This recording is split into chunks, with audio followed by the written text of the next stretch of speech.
എല്ലാവർക്കും നമസ്കാരം. നമ്മുടെ പുതിയൊരധ്യായത്തിലേക്ക് ഏവർക്കും സ്വാഗതം. ഇന്ന് വിഷുവൊക്കെ എല്ലാവരും വളരെ ഭംഗിയായിട്ട് ആഘോഷിച്ചു എന്ന് വിശ്വസിക്കുന്നു. നമ്മളിന്ന് പറയാൻ ഉദ്ദേശിക്കുന്ന കാര്യം പണത്തെക്കുറിച്ചാണ്. നമുക്കറിയാം നമ്മുടെയൊക്കെ ജീവിതത്തിൽ പണത്തിൻ്റെ പ്രാധാന്യം എത്രമാത്രം ഉണ്ടെന്ന്. നമ്മുടെയൊക്കെ ഓരോ ദിവസത്തെയും ജീവിതം മുന്നോട്ട് പോകുന്നത് പണത്തെ ആശ്രയിച്ചുകൂടിയാണ്. ഓരോ കാര്യങ്ങൾക്കും വേണ്ടി നമ്മൾ ഓരോ ദിവസവും ചെലവഴിക്കുന്ന തുക എന്ന് പറയുന്നത് നമുക്ക് ഓരോരുത്തർക്കും വ്യത്യസ്തമായിരിക്കും. ഓരോരുത്തരുടെ കൈകളിൽ മാറി മാറിയാണ് മഹാലക്ഷ്മി സഞ്ചരിക്കുന്നതല്ലേ.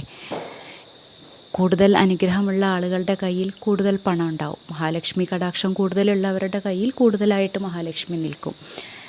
അപ്പോൾ നമ്മൾ ഈ അനുഗ്രഹം കൂടുതലായിട്ട് നമ്മൾക്ക് ഉണ്ടാവാൻ വേണ്ടിയിട്ട് നമ്മളും ചെറിയ ചില കാര്യങ്ങളൊന്ന് മാറ്റി നോക്കും. നമ്മുടെ ചെറിയ ചെറിയ കാര്യങ്ങളിൽ ചെറിയ മാറ്റങ്ങൾ വരുത്തി നോക്കിയാൽ നമുക്കും ഈ അനുഗ്രഹങ്ങൾ ഉണ്ടാവും. കാരണം അത്രയേറെ പ്രാധാന്യമുള്ളതാണ് പണം. ഇന്നത്തെ ഒരു കാലത്ത് ജീവിക്കാൻ പ്രത്യേകിച്ച് നമുക്ക് എത്രമാത്രം പണം കിട്ടിയാലും അതൊന്നും തികയാത്തൊരവസ്ഥയാണ്. അപ്പോൾ ഈ ഒരു സമയത്ത് നമുക്ക് ഈ പാഴ്ചെലവുകൾ കുറയ്ക്കാൻ വേണ്ടിയിട്ട് മിക്കവാറും ആളുകൾ പറയാറുണ്ടല്ലേ, എത്ര കിട്ടിയാലും മതിയാവണില്ല, എത്ര കിട്ടിയാലും തികയണില്ല, അതിനൊക്കെ ഓരോരോ ഇങ്ങനെ കിട്ടുന്നതിനനുസരിച്ച് ഓരോരോ കാര്യങ്ങൾ ചെയ്യാനും ഉണ്ടാവും. അപ്പോൾ കിട്ടുന്നതെല്ലാം ആ വഴിക്ക് അങ്ങനെ അങ്ങ് പോവുകയാണ്.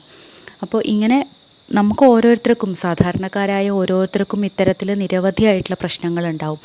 അപ്പോൾ നമ്മൾ ചെറിയ മാറ്റങ്ങൾ നമ്മുടെ കാര്യത്തിൽ, നമ്മുടെ സ്വന്തമായിട്ടുള്ള കാര്യത്തിലൊക്കെ ഒന്ന് വരുത്തി കഴിഞ്ഞാൽ ചില വ്യത്യാസങ്ങൾ നമ്മുടെ ജീവിതത്തിൽ നമുക്ക് കാണാൻ സാധിക്കും. പ്രത്യേകിച്ചും ഈ പണം ഉപയോഗിക്കുമ്പോൾ വളരെയധികം ഭക്തിയോട് കൂടിയിട്ട് നമ്മൾ പണം കൈകാര്യം ചെയ്യുക. ഒന്നാമത്തെ കാര്യം, ലക്ഷ്യമായിട്ട് അവിടെയും ഇവിടെയും വെക്കാതിരിക്കുക. വൃത്തിയില്ലാണ്ടെയും അങ്ങനെയുള്ള ഇതൊന്നും വലിച്ചു വാരി ഇടാതിരിക്കുക. ഇത്തരം കാര്യങ്ങളൊക്കെ നമ്മൾ ആദ്യം തന്നെ ശ്രദ്ധയോടുകൂടി ചെയ്യണം.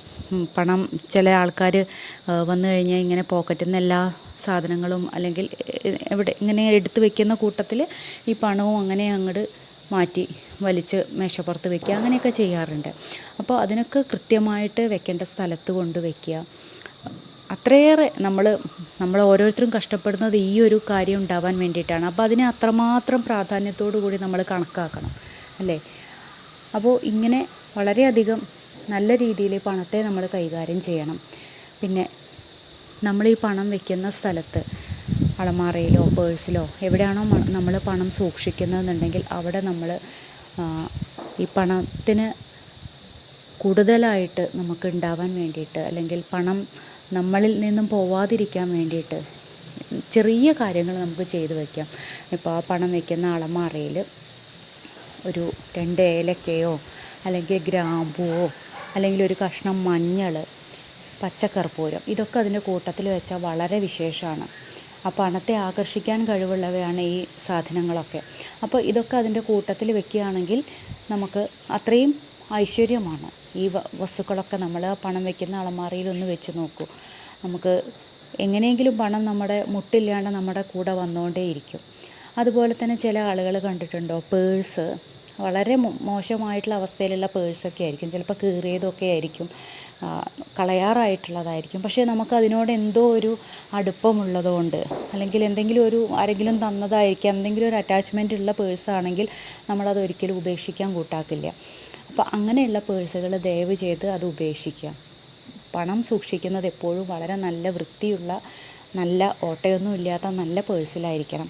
അപ്പോൾ അങ്ങനെയുള്ള പേഴ്സുകളൊക്കെ ഒന്ന് മാറ്റി നോക്കൂ. ഈ പേഴ്സിലും ഇതേ പറഞ്ഞ മാതിരി പച്ചക്കർപ്പൂരം അല്ലെങ്കിൽ ഏലക്ക, ഗ്രാമ്പൂ, ഇതൊക്കെ പേഴ്സിൽ നമുക്ക് പണത്തിൻ്റെ കൂടെ സൂക്ഷിക്കാവുന്നതാണ്.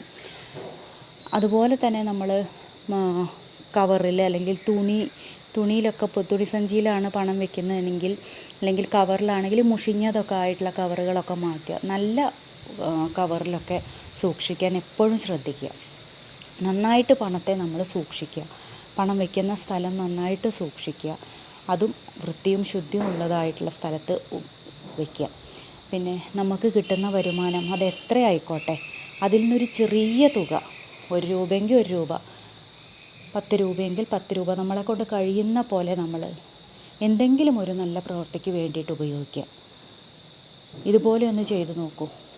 തീർച്ചയായിട്ടും ഈ പണം നമ്മുടെ തേടി വരും. കാരണം നമ്മൾ നമ്മൾക്ക് അത്രമാത്രം ഭക്തിയോടുകൂടി ബഹുമാനത്തോടു കൂടിയിട്ടാണ് പണത്തെ നമ്മൾ കൈകാര്യം ചെയ്യുന്നത് എങ്കിൽ തീർച്ചയായിട്ടും ആ പണം നമ്മളെ തേടി തന്നെ വരും. അപ്പോൾ ഇതേപോലെയുള്ള ചെറിയ ചെറിയ കാര്യങ്ങൾ നമുക്ക് ചെയ്യാൻ പറ്റുന്ന കാര്യങ്ങളാണ്. അപ്പോൾ ഇങ്ങനെയുള്ള കാര്യങ്ങളൊക്കെ നമുക്കൊന്ന് മാറ്റി നോക്കിയാൽ ഒരു പക്ഷേ നമ്മുടെ ജീവിതത്തിൽ അത് കൊണ്ടുവരുന്ന ഭാഗ്യം വളരെ വലുതായിരിക്കും. നമ്മൾ ഓരോരുത്തരും ആഗ്രഹിക്കുന്ന വലിയൊരു ഭാഗ്യം നമ്മൾക്ക് ഉണ്ടാവണം എന്ന് തന്നെയല്ലേ. അപ്പോൾ എല്ലാവരുടെയും എല്ലാ ആഗ്രഹങ്ങളും നടക്കട്ടെ, എല്ലാ ഭാഗ്യങ്ങളും എല്ലാവർക്കും ഉണ്ടാവട്ടെ എന്ന ആത്മാർത്ഥമായിട്ടുള്ള പ്രാർത്ഥനയോടുകൂടി മറ്റൊരു വിഷയവുമായി വീണ്ടും കാണാം. ഈ ചാനൽ നിങ്ങൾക്ക് ഇഷ്ടപ്പെടുകയാണെങ്കിൽ ചാനലൊന്ന് സബ്സ്ക്രൈബ് ചെയ്യണേ. എല്ലാവർക്കും നന്ദി, നമസ്കാരം.